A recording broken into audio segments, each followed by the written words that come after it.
पीले दांत वाली बहू। रंजना कभी ब्रश नहीं करती थी।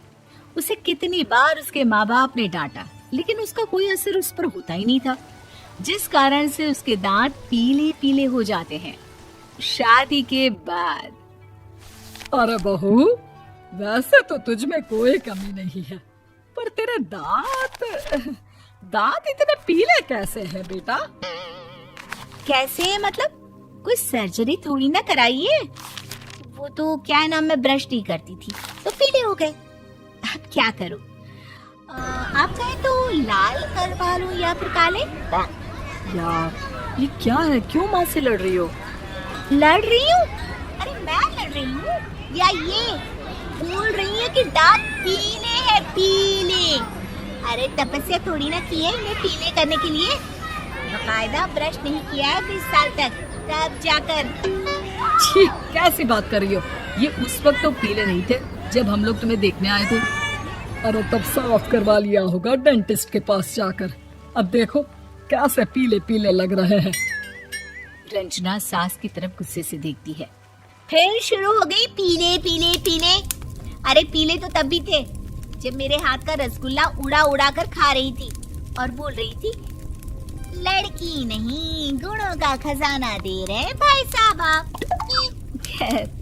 अब वो लोग करते भी तो क्या करते, पीले दांत वाली बहू पल्ले पड़ी थी तो झेलना तो था ही। एक दिन कीर्तन में रंजना गाना गा रही थी। अरे कमला बहन, माँ का द्वार है, यहाँ तो सब शुद्ध होकर आते हैं, फिर अपनी बहू को ब्रश भी नहीं करवाती तुम। दूर से पीले पीले दांत भक्ति में बाधा उत्पन्न कर रहे हैं। अरे कोई 2 साल के बच्चे थोड़ी ना लेकर आई हूँ मैं बहू बनाकर। अच्छी खासी लड़की है, अरे कैसे करवाऊं ब्रश? ये तो उसे खुद करना चाहिए ना। अब माँ बाप तो इसके जैसे तैसे निपटा दिए, ये नहीं सोचा कि सास कैसे संभालेगी। सास बहू को लेकर घर आ जाती है, लेकिन सोच लेती है कि अब इसे लेकर कहीं नहीं जाएगी। अगले रोज बहू कहती है, अरे क्या हो गया, मंदिर नहीं जाना क्या? कीर्तन का वक्त हो रहा है। मेरी मधुर वाणी से कान्हा जी जागते हैं और सोते हैं। आप तो जानती है ना उनकी भक्ति में कितना मन लगता है मेरा। वो क्या है ना, तबीयत ठीक नहीं लग रही है मेरी, आराम करूंगी मैं। तबीयत ठीक नहीं लग रही? अभी तो मिथुन के गाने पर नाच रही थी आप, और अब बोल रही है कि तबीयत ठीक नहीं लग रही। अरे भक्ति में मन लगा लो सासू माँ, ऊपर जाना है, क्या मुंह दिखाओगी आप? हाँ? सास तो बहू की बात पर गुस्सा आ जाता है। मैं क्या मुंह दिखाऊंगी, इसकी चिंता तो ना कर, समझी? अपने मुंह की चिंता कर, जो ये पीले पीले दांत लेकर हर जगह पहुंच जाती है। पता है लोग कितना मजाक बनाते हैं। ना जी ना, मैं नहीं जाना कहीं तेरे साथ। तो ये बात है। कोई ना, मत जाओ, मैं अपने कमरे में ही बैठकर भक्ति कर लूंगी। ऊपर वाला दांत थोड़ी ना देखता है, मन देखता है, भावना देखता है। और अरे बस बस, तू सब कुछ दिखा, बस ये सफेद चमकदार दांत ना दिखाना किसी को, है? जा यहाँ से। बहू को सास की बात का कोई फर्क नहीं पड़ता, वो तो जैसी थी वैसी ही रह जाती है। सुबह नहाकर किचन में खाना बनाना, फिर खाना खाना, कीर्तन भजन करना और सो जाना। एक दिन, माँ जी मैं सहेली के घर जा रही हूँ, शाम को लेट आऊंगी। हाँ, तो जाना, मैंने कौन सा तेरी आरती करनी है घर पर बैठकर। रंजना सहेली के घर जाती है, जहाँ वो पार्टी में जाने की तैयारी कर रही होती है। अरे शिखा, कहाँ जाने की तैयारी कर रही है? मैं गलत वक्त पर आ गई क्या? अरे नहीं यार, उनको सही वक्त पर आई है। मैंने ये साड़ी और ज्वेलरी निकाली है यार, शाम को इनके ऑफिस की एक पार्टी में जाना है। बताना कैसा लग रहा है ये सब? नहीं यार, इस ड्रेस के साथ तो वो वाली ज्वेलरी अच्छी लगेगी। हाँ, सही बोल रही है, मैंने ध्यान ही नहीं दिया। वैसे तो हमेशा से मस्त फैशन सेंस रखती है। तो बड़ा जाती होगी ना पति के साथ पार्टी में।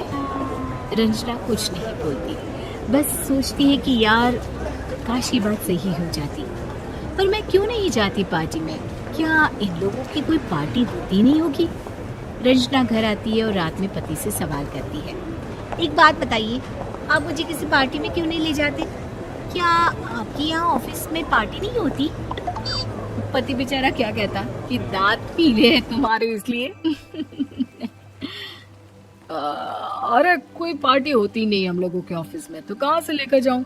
और मार्केट, मॉल, कहीं वीकेंड घूमना, कहीं तो। अरे यार, सारे हफ्ते में एक छुट्टी मिलती है, तो सोचता हूँ कि आराम ही कर लूं। क्यों? रंजना मन मार के रह जाती है। पहले कभी सास के साथ मंदिर जाया करती थी, लेकिन वो भी सास ने ले जाना बंद कर दिया। घर बैठी बैठी रंजना बोर हो जाती है। तभी उसे आइडिया आता है और वो मायके जाने का सोचती है। सासू माँ, 2 दिनों के लिए मम्मी के घर जा रही हूँ। अच्छा ठीक है, आराम से जा। और हाँ, माँ से कुछ अच्छी आदत सीख कर आना कि कैसे शरीर के हर भाग की तरह दांतों की सफाई भी जरूरी होती है, समझी? शुरू हो गई ना आप।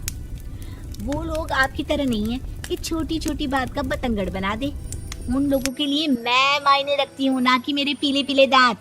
रंजना माँ को बिना बताए उन लोगों को सरप्राइज देती है, लेकिन जैसे ही वो दरवाजे पर पहुंचती है, अंदर देखती है कि घर वाले कहीं जा रहे होते हैं। अब माँ, काश रंजना दीदी के दांतों वाली प्रॉब्लम नहीं होती, तो वो भी हम लोगों के साथ चलती ना बुआ जी की बेटी की शादी में। हाँ बेटा, लेकिन अब उसे कौन समझाए कि उसको उसके पीले दांत नहीं दिखते, लेकिन उसके आसपास के लोगों को कितना एम्बैरेसिंग फील कराते हैं।